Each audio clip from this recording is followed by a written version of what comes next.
PC. ജോർജിനെ chief whip സ്ഥാനത്ത് നിന്നും മാറ്റുന്ന കാര്യത്തിൽ നാളെ തീരുമാനം ഉണ്ടാകും. മുഖ്യമന്ത്രി നാളെ വീണ്ടും പി.സി. ജോർജുമായും കെ.എം. മാണിയുമായും ചർച്ച നടത്തും. അതേസമയം മാണി ന്യായീകരിച്ച് മുഖ്യമന്ത്രി നടത്തിയ പരാമർശങ്ങളുടെ അതൃപ്തി കോൺഗ്രസ് ഐ ഗ്രൂപ്പ് നാളെ കെ.പി.സി.സി യോഗത്തിൽ ഉന്നയിക്കും. അവശിഷ്ട സ്വഭാവത്തോടെ UDF-ലെങ്കിലും അവശേഷിക്കാൻ പി.സി. ജോർജിന് കഴിയുമോ ഇല്ലയോ എന്നതാണ് തീരുമാനിക്കപ്പെടേണ്ട ഗൗരവകരമായ മറ്റൊരു വിഷയം.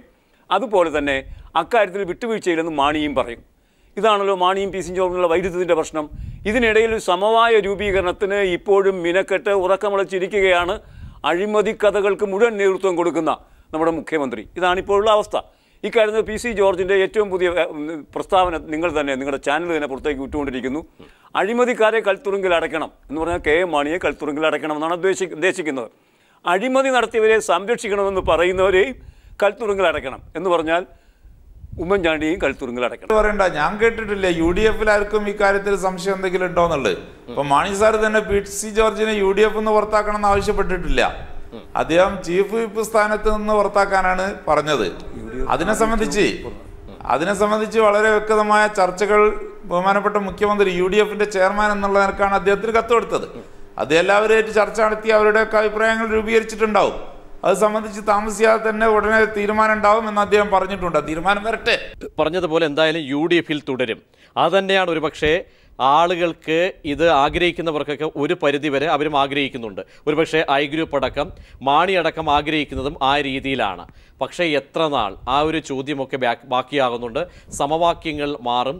ഇങ്ങനെ ഒന്നുമില്ലാതെ പി.സി. ജോർജിന് എത്ര നാൾ ഇങ്ങനെ തുടരാൻ കഴിയും?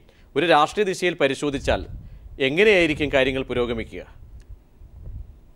UDF-ന്റെ സ്വഭാവം വെച്ച് നോക്കുമ്പോൾ ഇത് കുറേ നാളുകൂടെ ഇത് മുന്നോട്ട് ഇങ്ങനെ ഈ രീതിയിലുള്ള വിഴുപ്പലക്കലുമായിട്ട് മുന്നോട്ട് പോകാനാണ് സാധ്യത.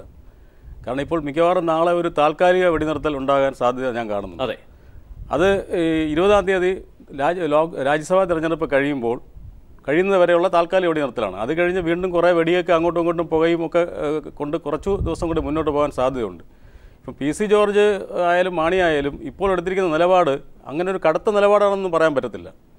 മാണി എടുത്തിരിക്കുന്ന നിലപാട് കടുത്ത നിലപാടാണെന്ന് തോന്നുമെങ്കിലും, ബാഹ്യമായി നമുക്ക് തോന്നുമെങ്കിലും, പക്ഷെ അത് കടുത്ത നിലപാടായിട്ട് തോന്നുന്നില്ല. അല്ല, കഴിഞ്ഞ ഒരു 4 വർഷം കൊണ്ട് ഉമ്മൻചാണ്ടി നടത്തുന്ന ഒരു ഭരണരീതി, മറ്റ് ഗ്രൂപ്പുകൾ കൊടുക്കുന്ന സമീപന രീതി, UDF-ലെ മറ്റ് ഘടക കക്ഷികളോട് കാണിക്കുന്ന ഏകശാസന സ്വഭാവത്തോടു കൂടിയ സമീപനം, ഇതെല്ലാം തന്നെ അദ്ദേഹത്തിനെതിരായ ഒരു പൊതു ട്രെൻഡ് രൂപപ്പെടുത്തിയിട്ടുണ്ട്. അതുതന്നെയാണ് രമേശ് ചെന്നിത്തലയിൽ വന്നിരിക്കുന്നത്. നമുക്കൊരു ഇന്നത്തെ പത്രത്തിലെ ഒരു പത്രം പറയുന്നത് രാജിക്കൊരുങ്ങി രമേശ് ചെന്നിത്തല എന്നാണ്. ഇതിനു മുമ്പ് വിൻസെൻ്റ് എം പോൾ പറഞ്ഞത് ഞങ്ങളെ സ്ഥലം മാറ്റിക്കൊണ്ട് നിങ്ങൾ ഈ കേസ് എന്ത് വേണം ചെയ്തോളൂ എന്ന് അദ്ദേഹം പറയാൻ നിർബന്ധനായി. അതുകൊണ്ടാണ് FIR ഇട്ടത്. ഈ അർത്ഥത്തിൽ ഉദ്യോഗസ്ഥന്മാരും അതുപോലെ തന്നെ ഉമ്മൻചാണ്ടിയുടെ താഴെയിരിക്കുന്ന നേതാക്കളും, പ്രത്യേകിച്ച് ഐ ഗ്രൂപ്പിൻ്റെ നേതാവാണല്ലോ ചെന്നിത്തല, രാജ്യഭീഷണി മുഴക്കിക്കൊണ്ട് വേണം കേസ് മുന്നോട്ട് കൊണ്ടുപോകുക. കാര്യം അതിൻ്റെ പ്രധാന ഉത്തരവാദിത്വം ആഭ്യന്തര വകുപ്പിന് മന്ത്രിക്ക് തന്നെയാണ്.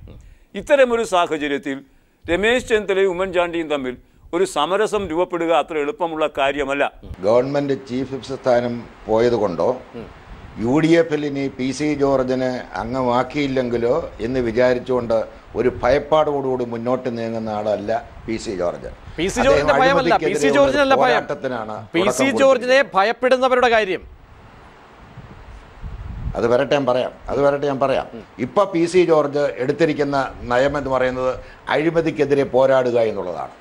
കേരള കോൺഗ്രസ് എമ്മിനകത്ത് ലയിക്കുന്ന സമയത്ത് മാണി സാറുമായിട്ട് പി.സി. ജോർജ് സംസാരിച്ചപ്പോൾ ഒരു കാര്യം ഒന്ന് വളരെ വ്യക്തമാക്കിയിരുന്നത്, മാണി സാറേ, ഞാൻ നമ്മുടെ പാർട്ടിയിൽ ഉൾപ്പെട്ട ആളുകളാണെങ്കിലും അഴിമതി കാണിച്ചാൽ ഞാൻ പുറത്തു പറയും, അതിന് എന്നെ തടയരുത്. അപ്പോൾ മാണി സാറ് പറഞ്ഞ മറുപടി, എൻ്റെ ജോർജെ, നമ്മൾ അഴിമതി കാണിച്ചാൽ പുറത്തു കൊണ്ടുവരണം, അതിന് ഞാൻ ജോർജിനെ തടയുമോ എന്നാണ് പറഞ്ഞത്.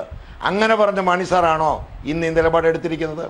പക്ഷേ നേരത്തെ ബഹുമാനപ്പെട്ട സുരേന്ദ്രബാബു പറഞ്ഞപ്പോൾ അഴിമതി കാട്ടിവരെ തുറുങ്കിലടയ്ക്കണം എന്ന് പി.സി. ജോർജ് പറഞ്ഞത് മാണി സാറിനെ തുറുങ്കിലടയ്ക്കണമെന്നല്ല, അതിന് കൂട്ടുനിൽക്കുന്ന ആളുകളെ തുറുങ്കിലടയ്ക്കണമെന്ന് പി.സി. ജോർജ് പറഞ്ഞത് മുഖ്യമന്ത്രി ഉമ്മൻചാണ്ടിയെ തുറുങ്കിലടയ്ക്കണമെന്നുള്ളതല്ല. അങ്ങനെ പറഞ്ഞിട്ടില്ല. പക്ഷേ അഴിമതി കാണിക്കുന്നത് ആരായാലും സാഹചര്യങ്ങളും ചേർത്ത് വായിക്കുമ്പോൾ കോട്ടയം രാഷ്ട്രീയം മാത്രമല്ലല്ലോ, ഈ കേരള രാഷ്ട്രീയത്തിന്റെ ഭാഗമാണതെല്ലാം. ഈ കോട്ടയം രാഷ്ട്രീയം എങ്ങനെ കൈകാര്യം ചെയ്യണമെന്ന് രമേശ് ചെന്നിത്തലയ്ക്ക് അറിയാം. പറയുന്നില്ല, അതിൽ കൂടുതലൊന്നും പറയുന്നില്ല. രമേശ് ചെന്നിത്തലയ്ക്ക് അറിയാം, കാര്യങ്ങൾ വ്യക്തമാണ്.